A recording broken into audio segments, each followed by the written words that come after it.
Someone wants to be heard. Can I just have a moment, please? Ladies and gentlemen, the chairman wasn't here for the last meeting. I was. Good and Welfare has nothing to do with this application. So if you have any comments to make about this application, this is not the time. Your statements about this application is not appropriate and will not be considered evidence. So I just want to make sure that's clear. Good and Welfare is a general statement you wish to make about the board and how we conduct business or any other matters related to the Board of Adjustment, but not to this application. We will not consider what you say for this application. Thank you. When do we talk about that? Oh, that would be appropriate time. Let me explain how the procedure goes, so everybody knows. So, you see, there was a witness that the applicant brought forth, and like any other application, you can ask questions as each witness is being presented, and so to speak, challenge the witness, the applicant's witness, to subject matter that they spoke about. In other words, if they testify to the building and the layout, you can't ask questions to that witness because about the color of your car, because that witness didn't testify. That's called cross-examination. Like you see on TV. Okay, so that will be, everybody will have a right to do that. You know, coherent questions will be then posed to the witness of the applicant, and you'll get an answer, and I'll help you if you need to formulate a question that is not clear, or I will make sure that the applicant's witness will answer the question that you pose. So, can you sit down? No, but I have a question about the procedure. Ma'am, sit down. So that will be the procedure. And that goes for every witness. Every witness that will be brought forth by the applicant, they can then be questioned by anyone who wants to question. We question them, you have an opportunity, and when we are done with that, then bring the next witness forth. I'll get you in a second. So that'll be that. And then you can bring also your own witnesses as experts in this matter, related to a subject matter where they can be approved as an expert in a field of whatever you want to present related to this application. You have the right to do that as well. Some kind of major. You have also a right to hire an attorney to help you, whoever wants to formulate these questions and so on, and go from there. Now, once all the back and forth between presenting an evidence by way of witnesses, everybody has to be able to cross-examine a witness. So bring a piece of paper and say, you know, it doesn't work because papers don't talk, only people talk. So once all the questioning and cross-examination are done, and the applicant rests, means they're finished, they've presented their case, you can bring your case if you want to, and bring experts, as you just said before, and you can bring counter evidence, whatever you want to do. And they can examine your expert as well. Then the town also, and our board, we have a traffic engineer, and we have a planner, and we may have other professionals who speak to the issue regarding this application. Traffic study, planning testimony, it could be fire safety, police, whatever we feel that we want to hear from our experts, because, you know, just because the applicant brings an expert doesn't mean that we believe him. You know, you never know. So we can, so everybody has the same opportunity, the board and the public. Once that is completed, then, and the applicant has rested, and the opposition, if there is any, of experts that they brought forth or any other questions, then they will rest as well. And then there will be a time for summation or public comments. Then the public will speak to the case if they want to talk about and how they feel and so on. It is not based upon questions only, but then you can talk about the case and you can talk to your heart's content. And after that, when all that is completed, then the applicant will make a summary and do their statement of contention or their view through their attorney, Ms. Barker, and then the case will then go to the board to vote. And that's basically the procedure. So if we keep it in that structure, we'll get accomplished a lot, and we'll get all the questions and all the disclosures and transparency of what this application will look like. Dr. Pruitt, you have a question? Oh, for Good&Welfare. Oh, Good&Welfare. Okay, we're waiting for Good&Welfare. And just to add to Mr. Mayor's comment, there's a very good chance that we're not going to get through. In fact, it's likely that we won't get through all of Ms. Berger's witnesses today. We'd like to break at 10 o'clock. We'll do our best. At that point, we will announce when the meeting will be carried to, and you'll all be invited to that meeting as well. So it may not be 1 or 2 or 3 more meetings, depending upon how this goes, until you all have the opportunity to make your statements and to make any comments for the record. Sir? I'm not sure that, just not to contradict you, Yeah. but I'm not sure what time we're going to go to. We can also maybe go later tonight, but let's see what we're going. Sometime we can go to 11. There's no limit. There's no limit We don't want to to go to 11. In the old days, we used to go to 12 o'clock at night. Old days are gone. No. Oh, come on. It's so much fun here. Good, sir. Okay, Dr. Pruitt, Good&Welfare. Good&Welfare. I'm not going to talk about this project. Thank you. Ms. Prince, I hope you're enjoying yourself. She's new to this arrangement, so she'll be interested. She's a quick learner. Here's the question. In an effort to make the public aware, a builder and all of his people come to town with an effort to make as much money as they can. That's an assumption I make.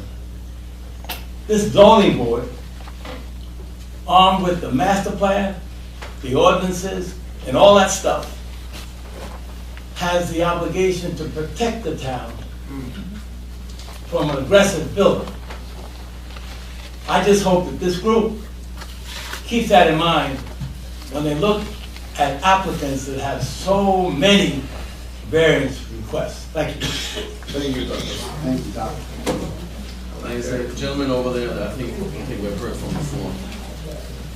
Mr. Rose, if you want to talk to Good&Welfare, get in line. Mr. Powers? Mr. Powers, are you getting in line? Yes, indeed. Good, thank you. Go ahead. State your name, please. Name is Greg Oliver. Spell your last name. You okay? Good evening.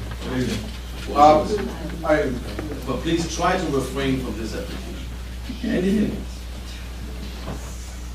Is it normal that there is scheduling, that we know what is going to be presented on an application so that we can do some preparation so that we can challenge their expert? Because for me to just sit here and get a civil engineering expert, I didn't get a chance to do any homework or preparation. So it would be reasonable for you to publish the anticipated exhibits so that I can address them when I hear them. So let me answer the question to you. Just that goes really to procedure. It's not really Good&Welfare. It's really a procedural question, and the procedure is so that we don't control the applicant's presentation. They bring the witnesses how they see fit, and certainly we cannot tell them today you have to bring this witness, tomorrow you have to bring that. They are free to bring their case the way they see fit, for good and for bad.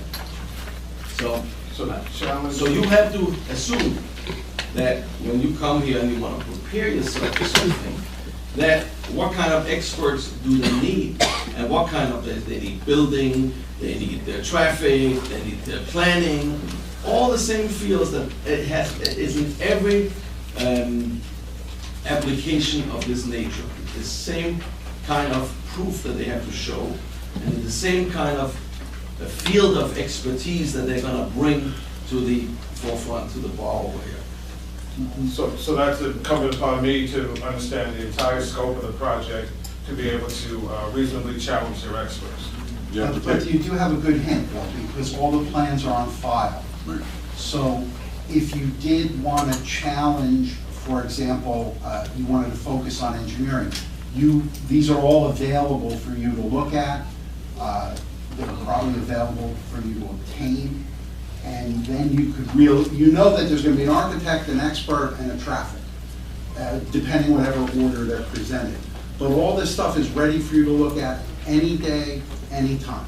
And it might give you some guidance. During business hours. I hope you realize that's what I'm doing. There's nothing online, so I could do some research. I don't think that we scan in the big plans, or just online. No, I don't think so. But Ms. McLean, normally in the building department, zoning department, she will have these plans available during normal business hours. They're available to you. Also, all of the reports from our experts and the applicant's experts. And that's a lot of text like that. That again might give you some ideas of things that make sense or don't make sense to you. As well as the fire department. Police department, they all, and environmental, they all comment. Subcode officials. They all have the opportunity to comment on every application. It's all available to the public. So these reports are already done, and then they're going to, so I need to read this one paper. It's available to you. It's to digest. Just read as much as you want. But they have the advantage of bringing a focused expert. Right. And I'm at a disadvantage to be a generalist at best.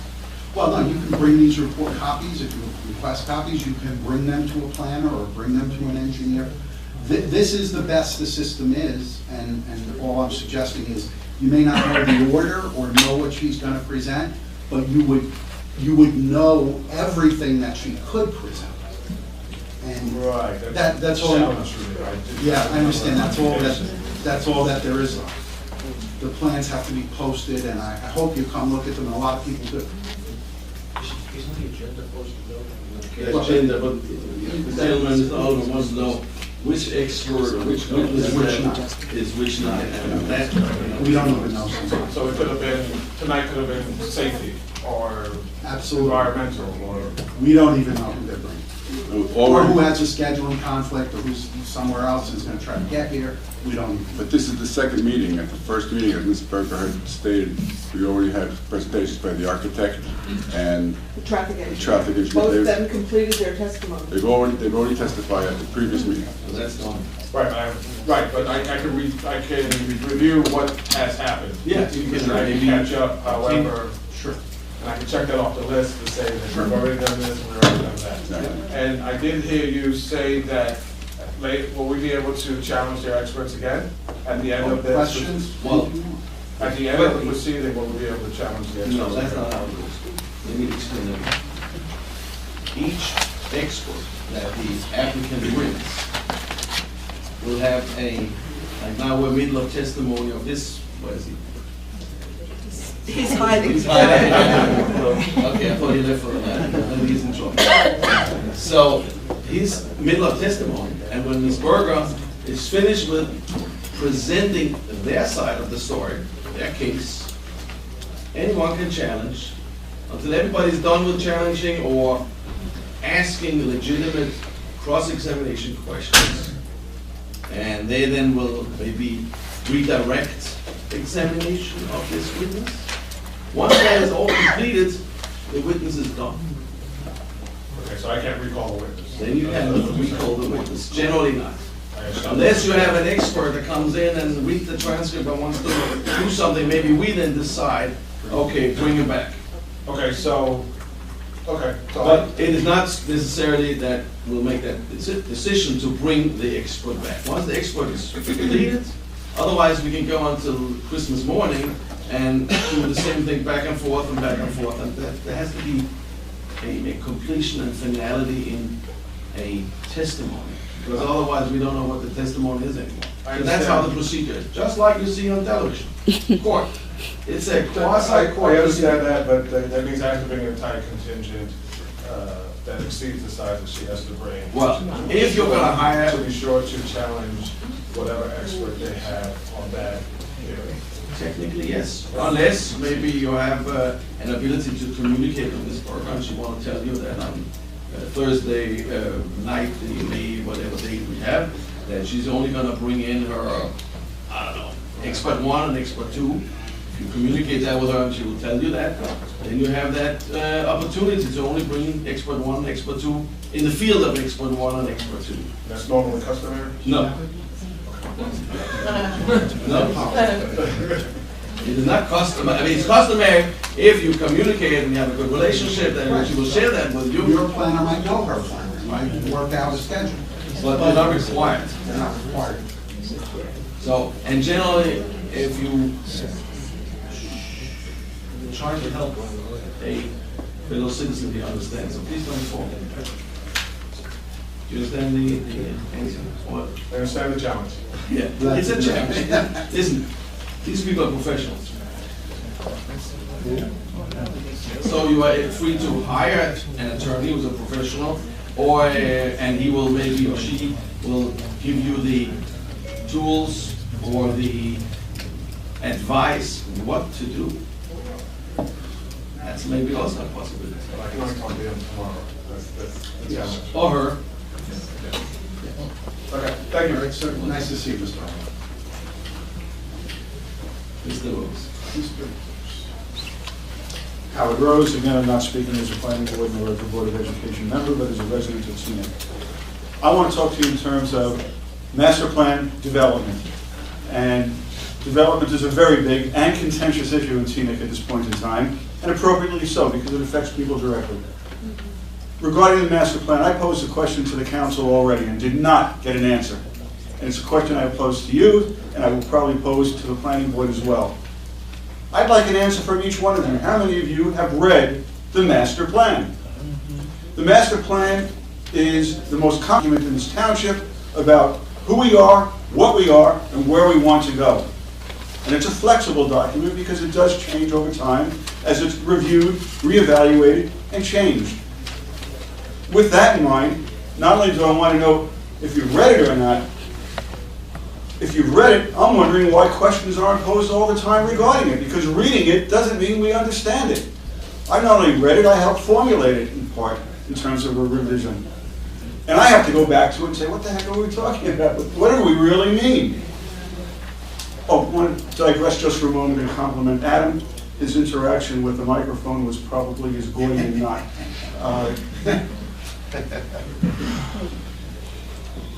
You know, there are new people here who I don't recognize, who are veterans who I respect and I've seen for a long time. So to me, your knowledge is what's paramount regarding these needs for variances. And if you don't have the right background, the right knowledge, and the right attitude, you may not be making the best decision. So again, I posed, how many of you have read this? Thank you. Thank you. All right. Thank you, Mr. Rose. Thank you, Mr. Rose. Mr. Powell. My name is Charles Powers. I do want, Well, spell your last name. You have it. she has it before. Good evening. I've never seen you before. At least I want to make sure that the entire group of people who are here recognize that. I want to recognize to the council, through this Board of Adjustment, that in fact, what you've heard from Mr. Meyer may have misled you. I want to read to you from the Code of the Township of Teaneck what this particular portion of this meeting is about. Public participation at reasonable hours during each regular or special meeting of each board at approximately 9 p.m. The public shall be permitted to speak for a reasonable time on any subject, whether or not on the agenda. That is the code of the Township of Teaneck. You are free, folks. What you've just heard is a long explanation about how you can't possibly begin to guess whether or not coming out tonight was worth it or not. These people did not come just because they were interested in hearing you or seeing you. They came to say some things about a particular project. And whether or not you decide to include it in the hearing record is irrelevant to what the code requires. And it is fundamental that you not misunderstand that. All those folks who have no idea whether or not, when it is, that over the long period of time, you may or may not decide to run this project, they will have ever an opportunity to get to that last statement where they can make their more general comments to you available. So I want to say several other quick things. One, you have an opportunity to know what happened in the last meeting. I've done the complete video of that. I haven't yet got it up on teanecktransparency.com. I will. I will also get this meeting up on teanecktransparency.com by sometime on Saturday. The public can be available to know what it was that did in fact happen, even though the town does very little to ever make any of that available to you. Why it is that we come here without an agenda that has apparently, you've given a digitalized version of this, why that's not available on the township website, or at least on the agenda for it, I have no idea. But it is certainly part of the process, which it's been very clear, it's been litigated, that is part of what providing adequate information for an Open Public Meetings Act requirements will have to do, and I don't understand why it's not there now. And just have said that you've already lost the opportunity to talk to the architect and to the traffic engineer, and tonight to the engineer and to the planner. Without such resources, I believe is a violation of the Open Public Meetings Act. I want to say one further thing. You folks have an obligation. When you think about this is not yours. It's just an open-ended description of what might actually be the case on a particular case. And what it says is no variance or other relief may be granted under the terms of this section, including a variance or other relief involving an inherently beneficial use, without a showing that such variance or other relief can be granted without substantial detriment to the public good and will not substantially impair the intent and purpose of the zone plan and the zoning ordinance. That's what the zoning ordinance may very well show in respect of this. What you are going to see are unbelievable variances related to this project, but that is the standard for this board to judge it by, and it is the standard which you as public have a right to bring to the attention of this board. Thank you very much.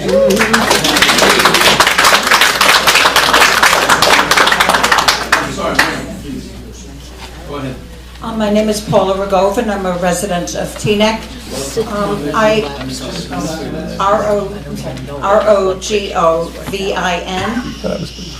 This lady needs to be heard, so please be quiet in the back. I was a little late for this meeting because I was at this celebration of Martin Luther King's life and the commemoration, the marking of the anniversary of his death. It was a very moving and very beautiful meeting of black and white and people of all races and all ages. It was right here on the municipal green. I came in here late because I was there, and I felt horrified. I felt intimidated. I was very concerned about the atmosphere that was created in this meeting. It felt not like Teaneck.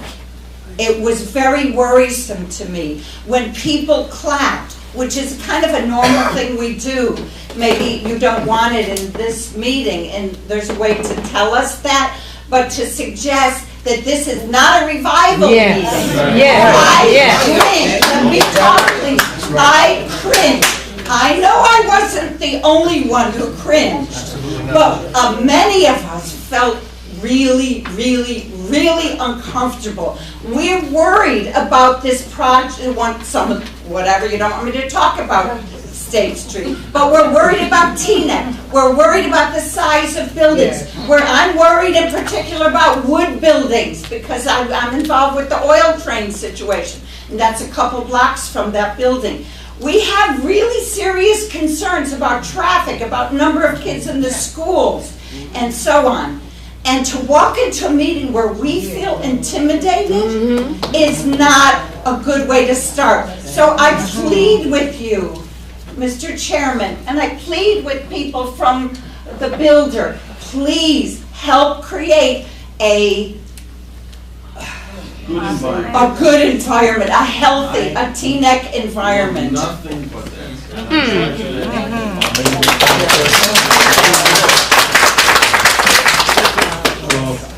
Dr. Roman Raggio. Mr. Rosen, you said that good and farewell we could address. Good and welfare. I'm sorry,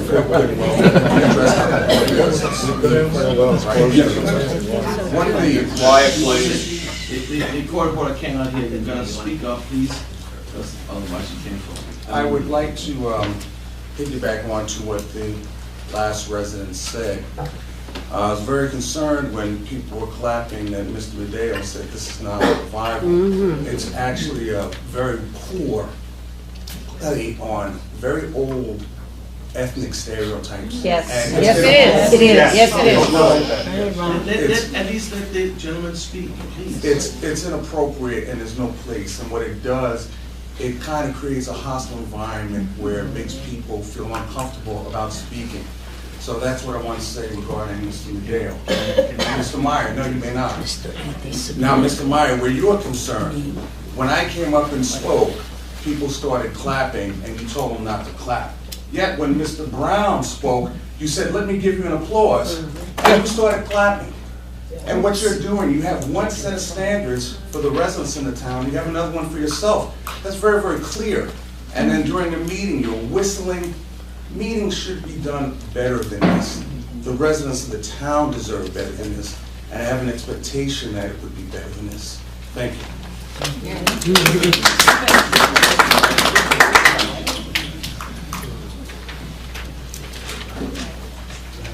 My name is Linda DiCarlo Burns. What's your last name?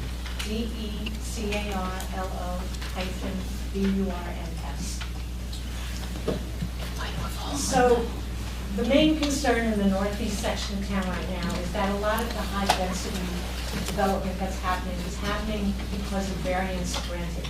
Speaking to the mic, I'm please. sorry, because of the variances that were granted. The domino effect of these variances is what's allowing or encouraging developers to come in and propose more high-density developments. So I just want to read to you something that I saw today in the 2014 re-examination of the master plan. It says that if the township approved additional development or rezone districts to permit greater density, provisions need to be taken to ensure the adequate water supply and sanitary sewer facilities in such areas. At the time of the writing of the 2014 master plan examination, there were no recommended changes in policies or underlying assumptions. And this is what absolutely calls for an independent, comprehensive impact analysis before more variances are granted for high-density development. Listen. Listen to her. Sir, please come forward.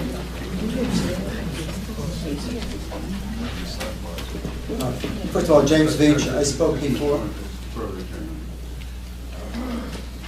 Wait till he's listening. Wait till they finish.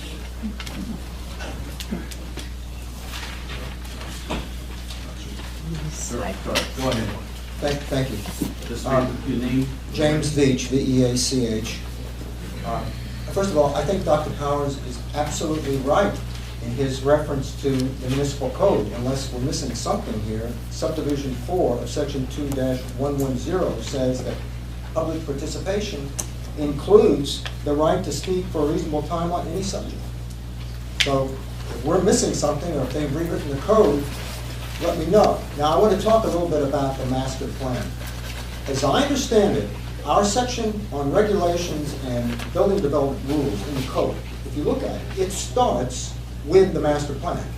That's the very first reference at the very top, and everything sits underneath it.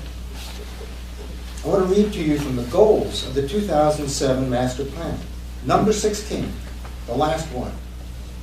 Support and promote public participation and awareness on township boards and commissions and awareness of all township issues and initiatives.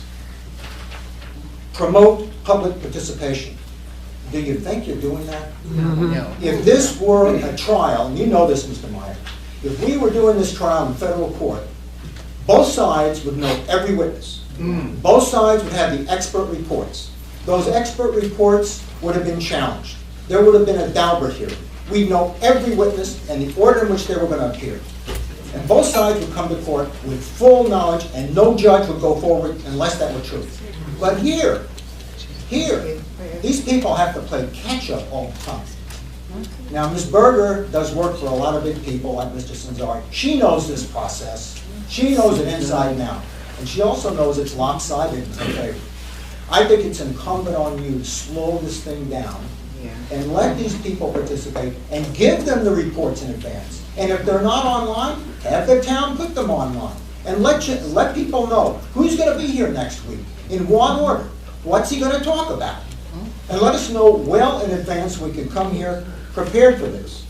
And finally, I'd like to quote from the Caro decision decided in 2016. It's an appellate division decision, in which a decision by the Board of Justice in Newark got flipped and reversed. And in the process of dealing with that, this court quoted 17 people who came to oppose that thing. Not only referred to them, quoted them at length. And in the process, they also mentioned this. Variances, this is a quote, to allow new non-conforming uses should be granted only sparingly and with great caution, since they tend to impair sound zoning. Yes, right. Close quote. Sparingly. And have you been doing that? No. Granting those variances sparingly? No. I don't think so. Thank you.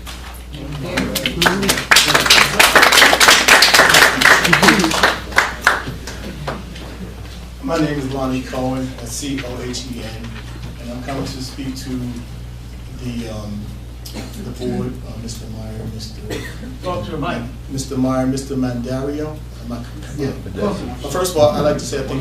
I'm sorry. The lady behind, would you like to have a seat in the front? Okay.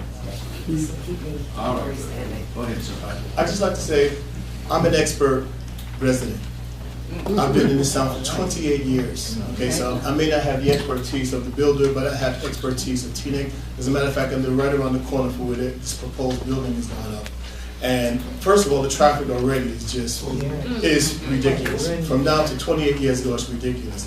And also to speak to the attitude that's coming from the board, you, Mr. Meyer, and you in particular, also Mr. Mandaria. It's Medeo. Medeo. Okay, first of all, I was very offended by the statement about this not being a revival meeting. Speaking to us and me as if I'm a child, I know exactly why you're here, okay? And I do not accept your apology. I thought it was racist, and I didn't like it at all. And I think you need to rethink that kind of conduct when you're talking to the township of Teaneck. We are not children. We understand. Yes, we do not need to be chastised nor look down because you sit up there talking to us as if you do not understand what we are children. I'm offended. I'm appalled. And you guys keep using revival.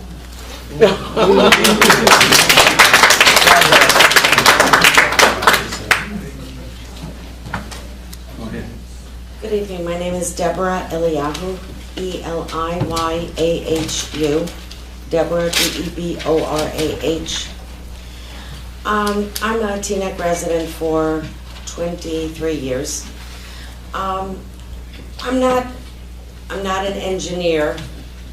I'm the daughter of an engineer, so I guess it's in my blood. I've been told I have the genes. And I did study in engineering courses.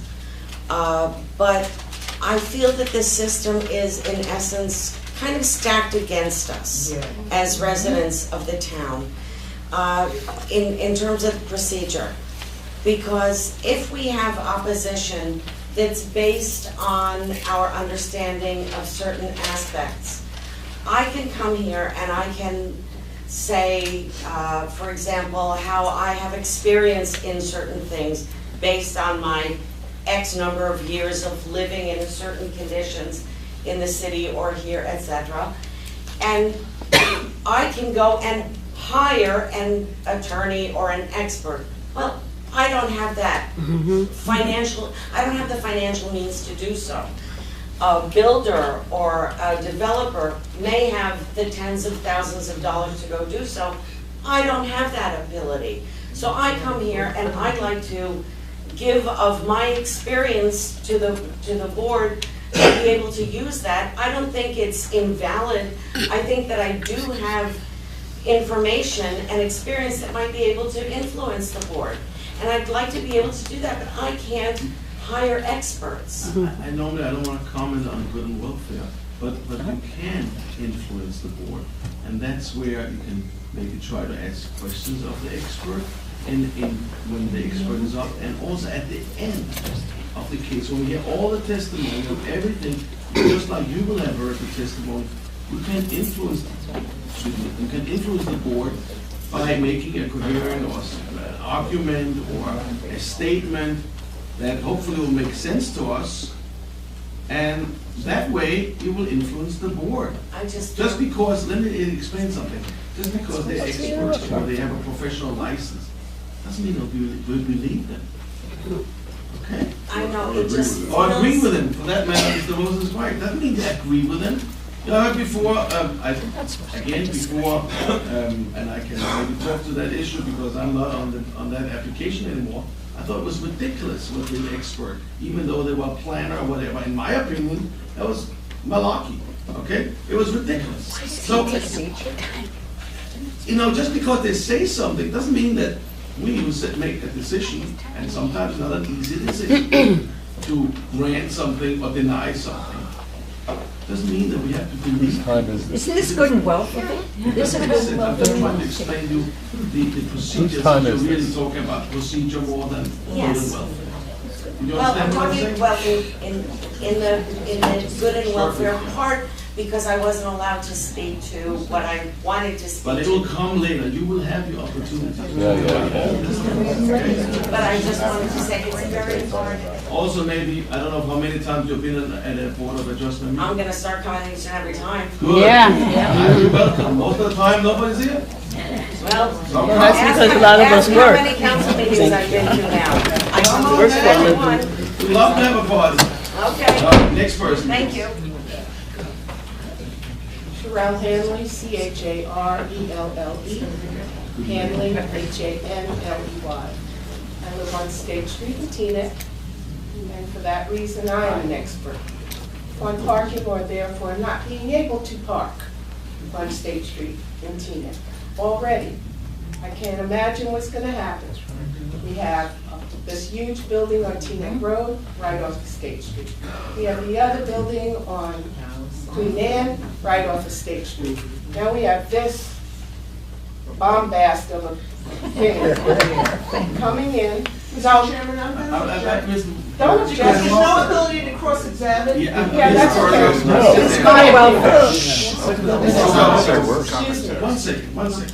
Good and welfare, people can say anything. Just sit down, Ms. Berger, Let me and say- let me run this part of the meeting, please. As a You don't citizen, have to talk to Ms. Berger. Talk to As a us. citizen. Talk to us.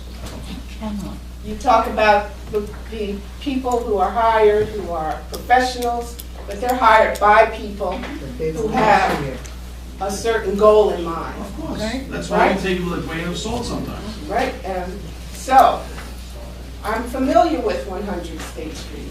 My first gynecologist was on 100 State Street. Sorry, he's just a doctor. Okay, but this is a small area of a building.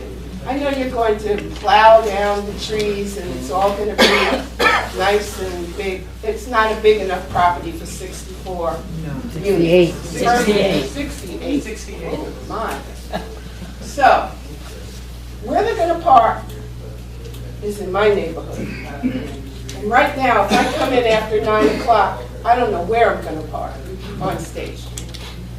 So I don't know what this traffic guy had to say about parking in that area.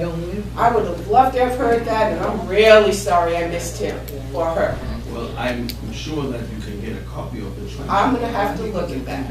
But it's horrible now, and imagine if a building on the corner of State Street and Queen Anne Road, where a gas station used to be, occurs. If that building goes up, if that property of land is developed on.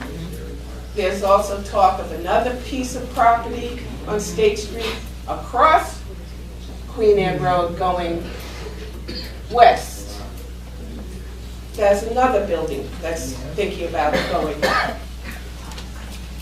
It's overbuilding. It is. We can't even, move now. Somebody was talking about the traffic today. We're trying to cross State Street. Where's all this traffic coming from? This is nothing. If these other buildings come up as planned. So we're afraid. We citizens are afraid. And yeah, we'll probably be here more because we know that we have to keep our eye on the ball because somebody has to look after us. Thank you. Thank you very much. Your name, please.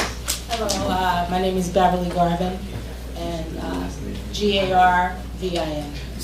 I've been a resident of Teaneck for 52 years. I went to elementary school here. Come on, 52 years. I went to elementary school here. I've gone to high school here. I attended Rutgers University. I came back to Teaneck, hoping that my daughter would graduate from Teaneck High School. We're still in Teaneck. She's going to attend Northeastern in the fall. I have a question. I came here for information purposes tonight. I have to say, not to beat a dead horse, but I was so offended by the revival comment. And all I want to say to you is this. Growing up in Teaneck, I have Irish friends, I have Jewish friends, I have Italian friends. The only people I know who have revivals, to my knowledge, are African American people. Now, is that incorrect? Do you have Jewish or and maybe I could be wrong. I could be wrong, but it was very offensive, and I heard someone say, and we're not going to accept your apology. Because people say things sometimes just out of ignorance, because you felt like what you heard was like a revival. No, but I would respond. Okay. First off, I am incredibly sorry about saying anything that might in any way be offensive. I was actually trying to say that we had a gentleman who the public felt should be recused, and that the board rose to that occasion, and then was trying to get to the point that really we should then really just focus on the meeting. In doing that, in my mind, unfortunately, I was attempting to draw some sort of relationship between a happy event where there's clapping and by the way, I don't necessarily relate that to any group of people. In my mind. And I apologize, and that's why I'm so sincerely sorry. And I will take your, I will accept your apology. So all I was trying to suggest was that we had just, I felt, done something that showed a great level of cooperation and understanding what the public wanted in order to have confidence. Okay. It is not the first or the last time that I will put my foot in my mouth, but I can assure you there was no intention behind it other than I was trying to think of a place or an event where clapping breaks out. Okay. And that really was it.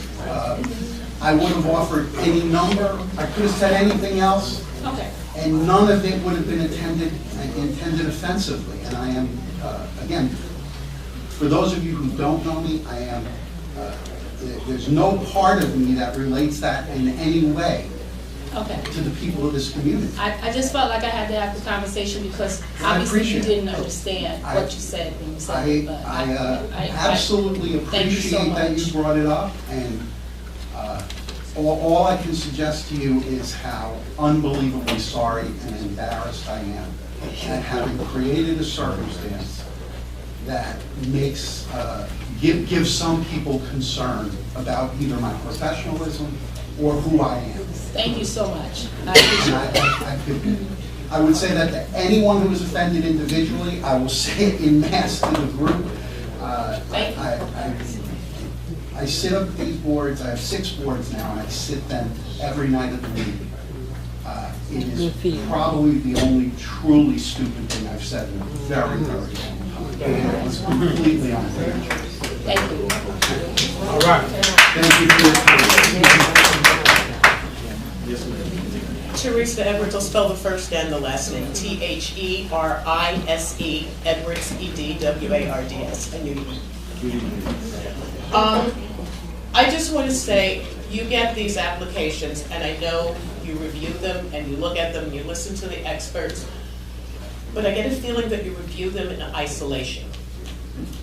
You volunteer here, and that's appreciated. I volunteer on a lot of organizations here in town, and with the exception of one of them, they all in some way relate to children. This property is on a feeder street to 6 schools. That's true. 3 public and 3 private. You have approved variances on Teaneck Road, behind the old Pathmark, and at 1475 Queen Avenue, which sits pretty much atop of a preschool and right across from a high school that lets out when people are coming home. Please, when you review this application and any one going forward, do not look at it just in isolation. You talk about traffic engineers, they're not thinking about children walking to and from school. They're not thinking about parents trying to get their kids home, get to school, or pick them up from school. They're looking at general traffic. 6 schools. I want you to keep that in mind for this project and everyone going forward.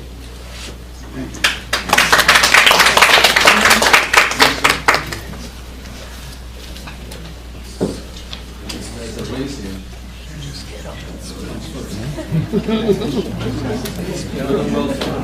Good&Welfare.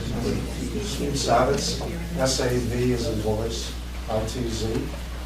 Live on Alicia Avenue. I'm a co-president of the East 14 Neighborhood Association.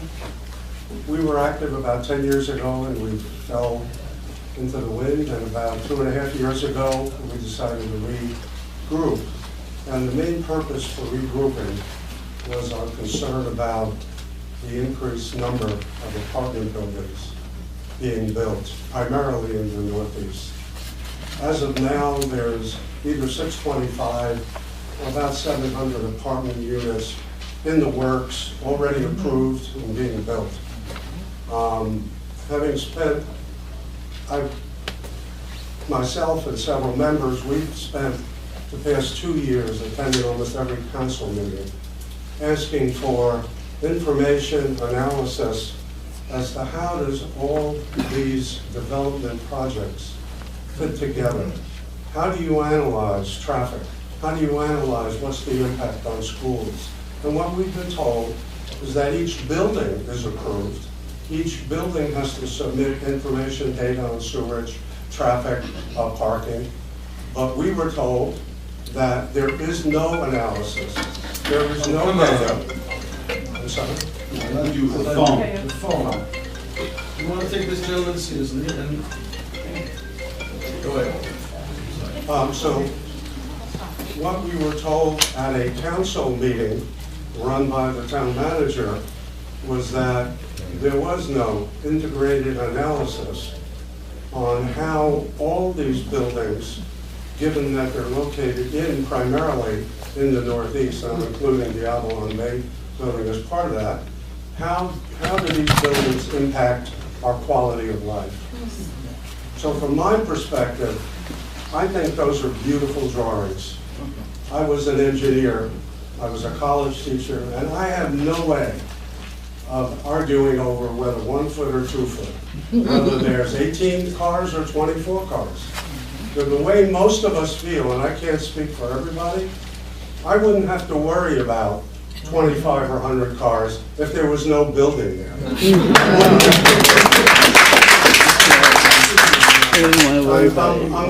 I'm trying to get at the essence of why most of us are here. Most of us, and I lived on the Upper West Side of Manhattan for 30 years, trying to fight urban renewal. And to be honest, we lost almost all our battles. We could not possibly go up against engineers, lawyers, high-paid lawyers from big developers. So all we're here for is to try to let you know that we are very concerned. We feel like we're suffocating. And the reality is, We do not know, even today, what is going to be the impact of these 700 apartment units. And that came out at the development meeting. Dr. Pruitt has asked the council to find out some of this information. I don't know where that is. So that's my concern and our neighborhood association's concern. And somebody asked a question early on, it wasn't related, but how many of you actually live in the Northeast? How many of you shop in the Northeast? And I know some of you do. And when I think the Plaza area is a place where people from all over the town come. And we think what's going to happen is it's going to be even worse than it is. You can't park there now. So all I'm asking you is to please seriously consider what you're doing by adding another 68 units. Not whether there's 100 spaces or 80, whether we even need another 68. Thank you.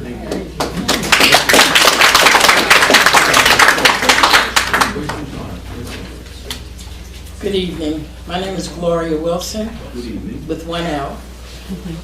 I've been a resident here of Teaneck for 35 years and a homeowner for 35 years and had family that lived here for more than 50 years. I'm wearing several hats while I'm here. One, I'm a concerned citizen. Number two, I'm a president in the Northeast for 2 different blocks. I'm also a member of the Northeast President's Group. And my concern, if this is the appropriate time to say it, and say Good and Welfare, because I can't really sit here to 12 and 1 o'clock because of my health to get my point across. I know that the Township Master Plan of 2007 and the proposed 2017 Master Plan examination report reads, and this is one of the goals, preserve the character of existing low-density residential neighborhoods, forming the predominant character of the township. Objective, preserve and enhance the low and density residential character of established neighborhoods. One of the other concerns is the lot area. The township requires 1.5 acres in order to build this location. It only has over 3/4 of an acre. The density, the township allows 9 units per acre. The developers are asking to build 68 units.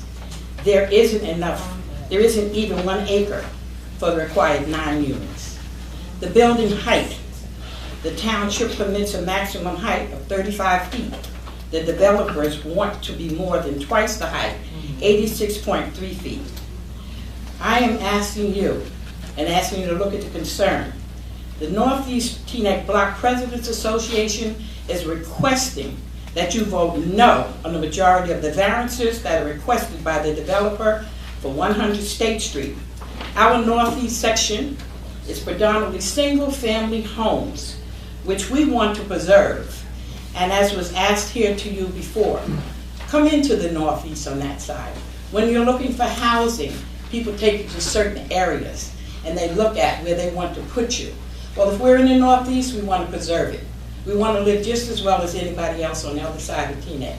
It also, the things that are happening now, it's not only going to affect the Northeast, it's going to affect Teaneck. And we hope to work together as a group to support whatever happens on the other ends of town.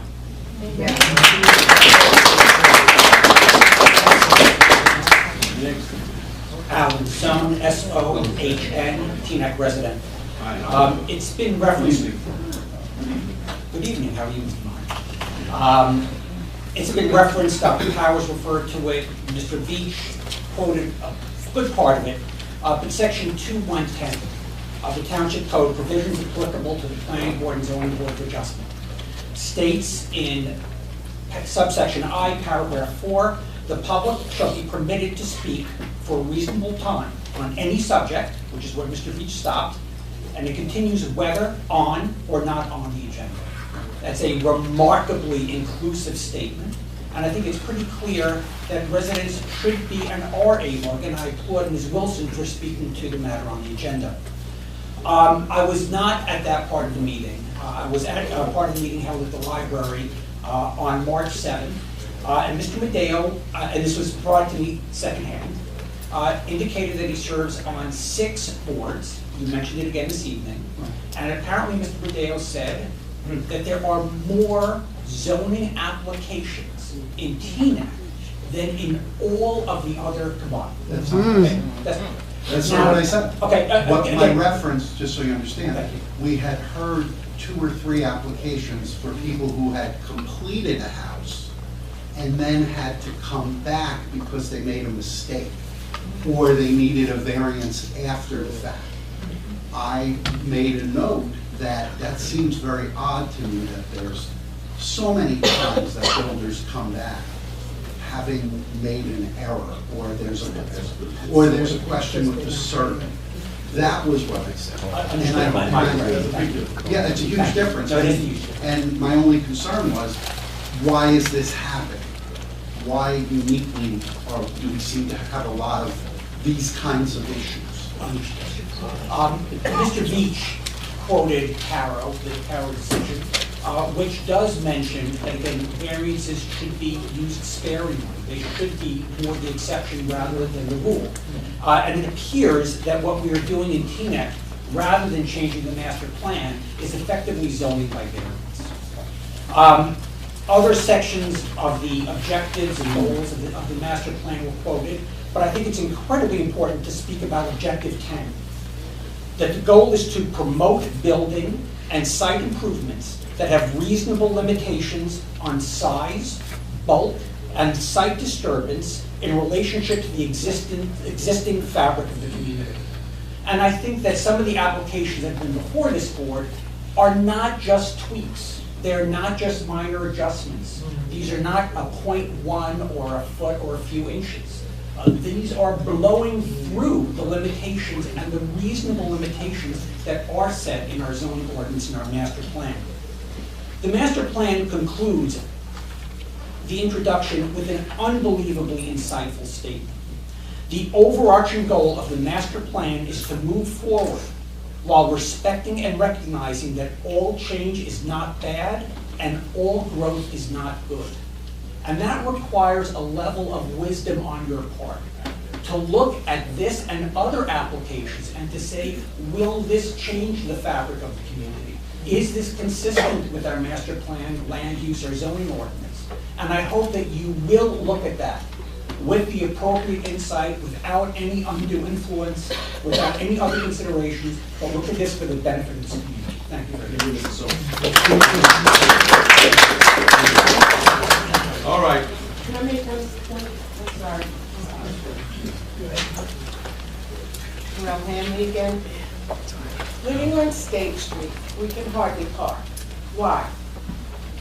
The people who live in towns north of us come down to our area to park.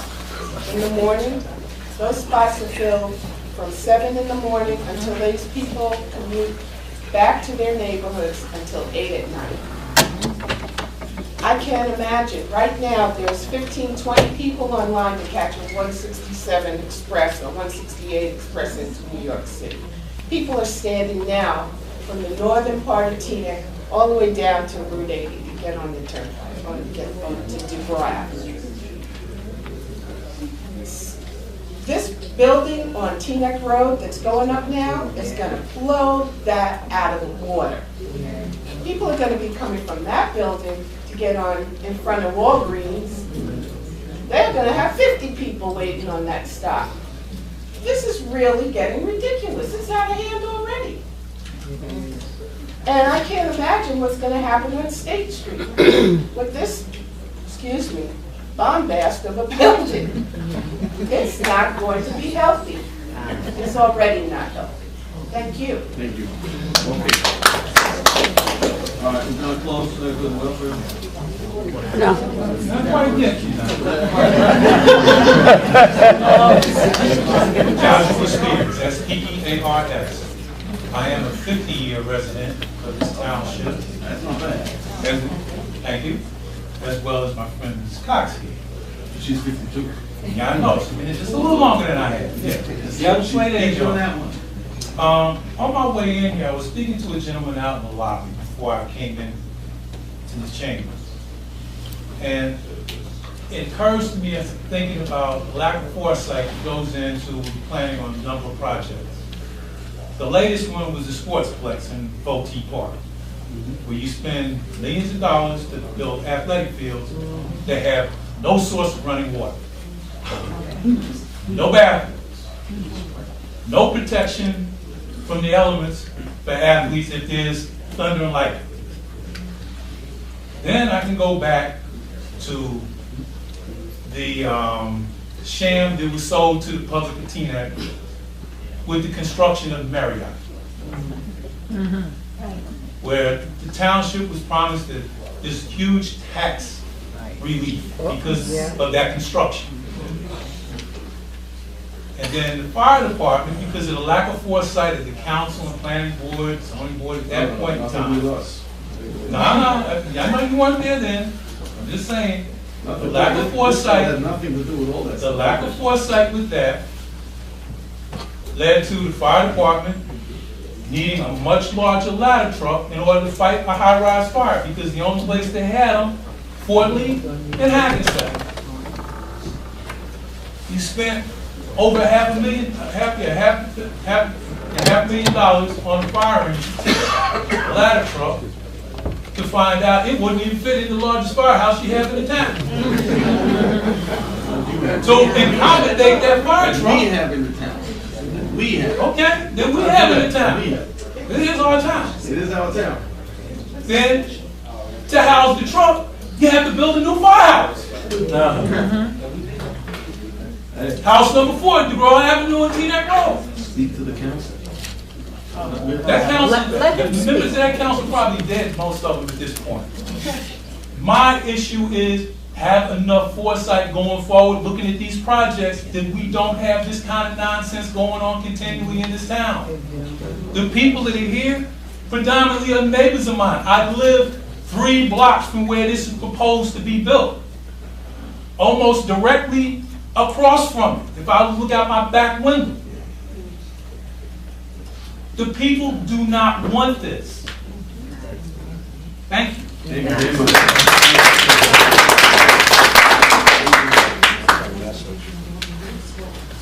Juanita Brown, resident of Teaneck.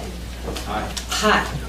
I haven't lived here as long as 50 years and all those amount of times. Actually only 20 years. But Teaneck, the reason why I moved from the Bronx, New York, Brooklyn, New York, is because I wanted what Teaneck offered, or what I thought, well, it did offer initially. But at this point, with these growing development, I should stay in the Bronx or stay in New York. Thank you very much. I hope you really review before you make a final decision. So let me continue to have that urban feel that I brought my kids in for. Thank you. Suburb. Close,